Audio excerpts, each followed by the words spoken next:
Chapter 11 The Emerald City of Oz. Even with eyes protected by the green spectacles, Dorothy and her friends were at first dazzled by the brilliancy of the wonderful city. The streets were lined with beautiful houses, all built of green marble and studded everywhere with sparkling emeralds. They walked over a pavement of the same green marble, and where the blocks were joined together were rows of emeralds set closely and glittering in the brightness of the sun. The window panes were of green glass, even the sky above the city had a green tint, and the rays of the sun were green. There were many people, men, women, and children, walking about, and these were all dressed in green clothes and had greenish skins. They looked at Dorothy and her strangely assorted company with wondering eyes, and the children all ran away and hid behind their mothers when they saw the lion, but no one spoke to them. Many shops stood in the street, and Dorothy saw that everything in them was green. Green candy and green popcorn were offered for sale, as well as green shoes, green hats, and green clothes of all sorts. At one place a man was selling green lemonade, and when the children bought it, Dorothy could see that they paid for it with green pennies. There seemed to be no horses nor animals of any kind. The men carried things around in little green carts, which they pushed before them. Everyone seemed happy and contented and prosperous. The guardian of the gates led them through the streets until they came to a big building exactly in the middle of the city, which was the palace of Oz the Great Wizard. There was a soldier before the door dressed in a green uniform and wearing a long green beard. "Here are strangers," said the guardian of the gates to him, "and they demand to see the great Oz." "Step inside," answered the soldier, "and I will carry your message to him." So they passed through the palace gates and were led into a big room with a green carpet and lovely green furniture set with emeralds. The soldier made them all wipe their feet upon a green mat before entering this room, and when they were seated, he said politely, "Please make yourselves comfortable while I go to the door of the throne room and tell Oz you are here." They had to wait a long time before the soldier returned. When at last he came back, Dorothy asked, "Have you seen Oz?" "Oh, no," returned the soldier, "I have never seen him, but I spoke to him as he sat behind his screen and gave him your message. He said he will grant you an audience if you so desire, but each one of you must enter his presence alone, and he will admit but one each day. Therefore, as you must remain in the palace several days, I will have you shown to rooms where you may rest in comfort after your journey." "Thank you," replied the girl. "That is very kind of Oz." The soldier now blew upon a green whistle, and at once a young girl, dressed in a pretty green silk gown, entered the room. She had lovely green hair and green eyes, and she bowed low before Dorothy as she said, "Follow me, and I will show you your room." So Dorothy said goodbye to all her friends except Toto, and taking the dog in her arms, followed the green girl through 7 passages and up 3 flights of stairs until they came to a room at the front of the palace. It was the sweetest little room in the world, with a soft, comfortable bed that had sheets of green silk and a green velvet counterpane. There was a tiny fountain in the middle of the room that shot a spray of green perfume into the air to fall back into a beautifully carved green marble basin. Beautiful green flowers stood in the windows, and there was a shelf with a row of little green books. When Dorothy had time to open these books, she found them full of queer green pictures that made her laugh, they were so funny. In a wardrobe were many green dresses made of silk and satin and velvet, and all of them fitted Dorothy exactly. "Make yourself perfectly at home," said the green girl, "and if you wish for anything, ring the bell. Oz will send for you tomorrow morning." She left Dorothy alone and went back to the others. These she also led to rooms, and each one of them found himself lodged in a very pleasant part of the palace. Of course, this politeness was wasted on the Scarecrow, for when he found himself alone in his room, he stood stupidly in one spot, just within the doorway, to wait till morning. It would not rest him to lie down, and he could not close his eyes, so he remained all night staring at a little spider which was weaving its web in a corner of the room, just as if it were not one of the most wonderful rooms in the world. The Tin Woodman lay down on his bed from force of habit, for he remembered when he was made of flesh. But not being able to sleep, he passed the night moving his joints up and down to make sure they kept in good working order. The Lion would have preferred a bed of dried leaves in the forest, and did not like being shut up in a room, but he had too much sense to let this worry him, so he sprang upon the bed and rolled himself up like a cat, and purred himself asleep in a minute. The next morning after breakfast, the Green Maiden came to fetch Dorothy, and she dressed her in one of the prettiest gowns, made of green brocaded satin. Dorothy put on a green silk apron and tied a green ribbon round Toto's neck, and they started for the throne room of the great Oz. First they came to a great hall in which were many ladies and gentlemen of the court, all dressed in rich costumes. These people had nothing to do but talk to each other, but they always came to wait outside the throne room every morning, although they were never permitted to see Oz. As Dorothy entered, they looked at her curiously, and one of them whispered, "Are you really going to look upon the face of Oz the Terrible?" "Of course," answered the girl, "if he will see me." "Oh, he will see you," said the soldier who had taken her message to the wizard, "although he does not like to have people ask to see him. Indeed, at first he was angry and said I should send you back where you came from. Then he asked me what you looked like, and when I mentioned your silver shoes he was very much interested. At last I told him about the mark upon your forehead, and he decided he would admit you to his presence." Just then a bell rang, and the green girl said to Dorothy, "That is the signal. You must go into the throne room alone."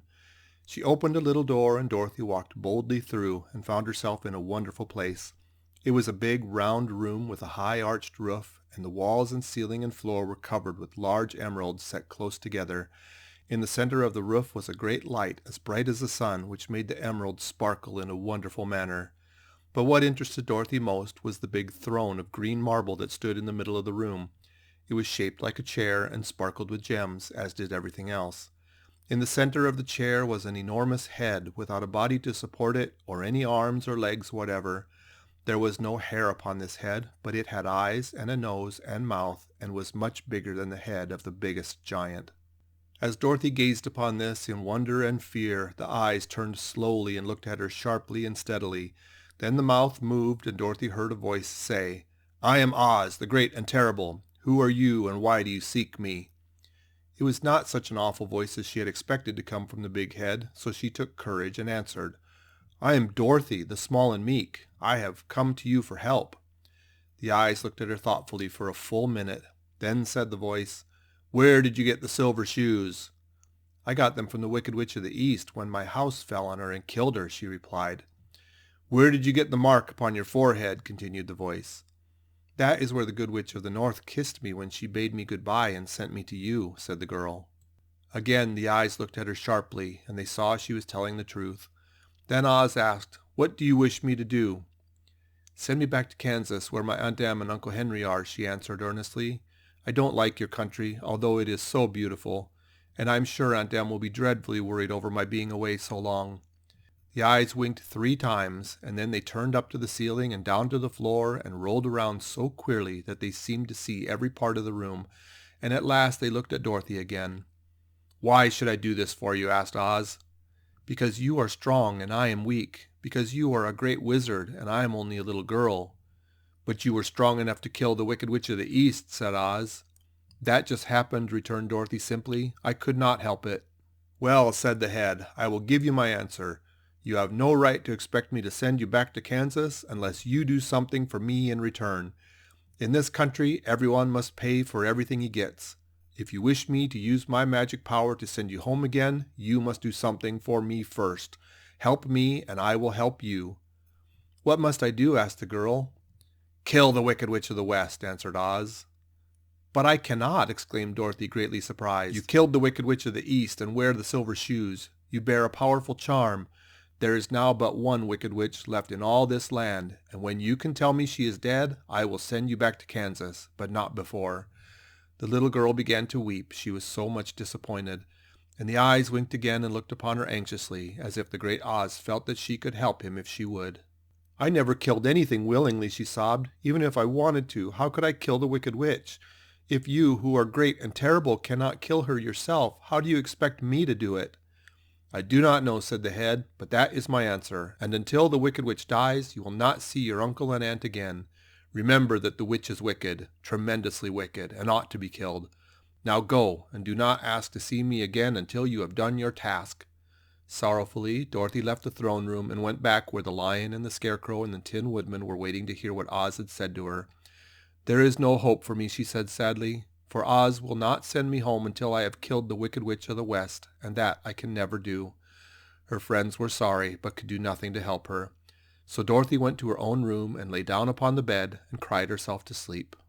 The next morning the soldier with the green whiskers came to the Scarecrow and said, "Come with me, for Oz has sent for you." So the Scarecrow followed him and was admitted into the great throne room, where he saw, sitting in the emerald throne, a most lovely lady. She was dressed in green silk gauze and wore upon her flowing green locks a crown of jewels. growing from her shoulders were wings, gorgeous in color and so light that they fluttered if the slightest breeze of air reached them. When the Scarecrow had bowed, as prettily as his straw stuffing would let him, before this beautiful creature, she looked upon him sweetly and said, "I am Oz, the great and terrible. Who are you, and why do you seek me?" Now the Scarecrow, who had expected to see the great head Dorothy had told him of, was much astonished, but he answered her bravely, "I am only a scarecrow stuffed with straw, therefore I have no brains, and I come to you praying that you will put brains in my head instead of straw, so that I may become as much a man as any other in your dominions." "Why should I do this for you?" asked the lady. "Because you are wise and powerful, and no one else can help me," answered the Scarecrow. "I never grant favors without some return," said Oz, "but this much I will promise. If you will kill for me the Wicked Witch of the West, I will bestow upon you a great many brains, and such good brains that you will be the wisest man in all the land of Oz." "I thought you asked Dorothy to kill the witch," said the Scarecrow in surprise. "So I did. I don't care who kills her, but until she is dead, I will not grant your wish. Now go, and do not seek me again until you have earned the brains you so greatly desire." The Scarecrow went sorrowfully back to his friends and told them what Oz had said, and Dorothy was surprised to find that the great wizard was not a head, as she had seen him, but a lovely lady. "All the same," said the Scarecrow, "she needs a heart as much as the Tin Woodman." On the next morning the soldier with the green whiskers came to the Tin Woodman and said, "Oz has sent for you. Follow me." So the Tin Woodman followed him and came to the great throne room.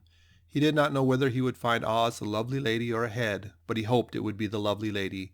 For he said to himself, "If it is the head, I am sure I shall not be given a heart, since a head has no heart of its own and therefore cannot feel for me.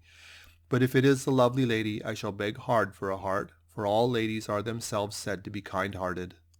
But when the woodman entered the great throne room, he saw neither the head nor the lady, for Oz had taken the shape of a most terrible beast. It was nearly as big as an elephant, and the green throne seemed hardly strong enough to hold its weight. The beast had a head like that of a rhinoceros, only there were 5 eyes in its face. There were 5 long arms growing out of its body, and it also had 5 long, slim legs. Thick, woolly hair covered every part of it, and a more dreadful-looking monster could not be imagined. It was fortunate the Tin Woodman had no heart at that moment, for it would have beat loud and fast from terror. But being only tin, the woodman was not at all afraid, although he was much disappointed.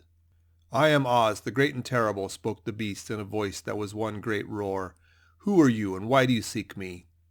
"I am a woodman and made of tin. Therefore I have no heart and cannot love. I pray you to give me a heart that I may be as other men are." "Why should I do this?" demanded the beast. "Because I ask it, and you alone can grant my request," answered the woodman. Oz gave a low growl at this and said gruffly, "If you indeed desire a heart, you must earn it." "How?" answered the woodman. "Help Dorothy to kill the Wicked Witch of the West," replied the beast. "When the witch is dead, come to me, and I will then give you the biggest and kindest and most loving heart in all the land of Oz."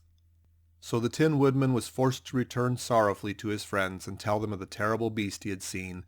They all wondered greatly at the many forms the great wizard could take upon himself, and the Lion said, "If he is a beast when I go to see him, I shall roar my loudest and so frighten him that he will grant all I ask. And if he is the lovely lady, I shall pretend to spring upon her, and so compel her to do my bidding. And if he is the great head, he will be at my mercy, for I will roll his head all about the room until he promises to give us what we desire. So be of good cheer, my friends, for all will yet be well." The next morning the soldier with the green whiskers led the Lion to the great throne room and bade him enter the presence of Oz. The Lion at once passed through the door, and glancing around saw to his surprise that before the throne was a ball of fire, so fierce and glowing that he could scarcely bear to gaze upon it. His first thought was that Oz had by accident caught on fire and was burning up, but when he tried to go nearer, the heat was so intense that it singed his whiskers, and he crept back tremblingly to a spot nearer the door. Then a low, quiet voice came from the ball of fire, and these were the words it spoke. "I am Oz, the great and terrible. Who are you, and why do you seek me?" And the Lion answered, "I am a cowardly lion, afraid of everything. I came to you to beg that you give me courage, so that in reality I may become the king of beasts, as men call me." "Why should I give you courage?" demanded Oz. "Because of all wizards you are the greatest, and alone have power to grant my request," answered the Lion. The ball of fire burned fiercely for a time, and the voice said, Bring me proof that the wicked witch is dead, and that moment I will give you courage. But as long as the witch lives, you must remain a coward." The lion was angry at this speech, but could say nothing in reply, and while he stood silently gazing at the ball of fire, it became so furiously hot that he turned tail and rushed from the room. He was glad to find his friends waiting for him, and told them of his terrible interview with the wizard. "What shall we do now?" asked Dorothy sadly. "There is only one thing we can do," returned the lion, "and that is to go to the land of the Winkies and seek out the wicked witch and destroy her." "But suppose we cannot," said the girl. "Then I shall never have courage," declared the lion. "And I shall never have brains," added the Scarecrow. "And I shall never have a heart," spoke the Tin Woodman. "And I shall never see Aunt Em and Uncle Henry," said Dorothy, beginning to cry. "Be careful," cried the green girl. "The tears will fall on your green silk gown and spot it." So Dorothy dried her eyes and said, "I suppose we must try it, but I'm sure I do not want to kill anybody, even to see Aunt Em again." "I will go with you, but I am too much of a coward to kill the witch," said the lion. "I will go too," declared the Scarecrow, "but I shall not be of much help to you. I am such a fool." "I haven't the heart to harm even a witch," remarked the Tin Woodman, "but if you go, I certainly shall go with you."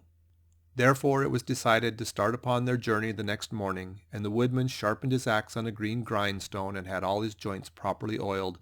The Scarecrow stuffed himself with fresh straw, and Dorothy put new paint on his eyes, that he might see better.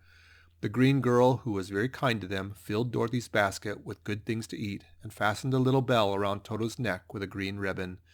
They went to bed quite early and slept soundly until daylight, when they were awakened by the crowing of a green cock that lived in the backyard of the palace, and the cackling of a hen that laid a green egg. End of chapter 11.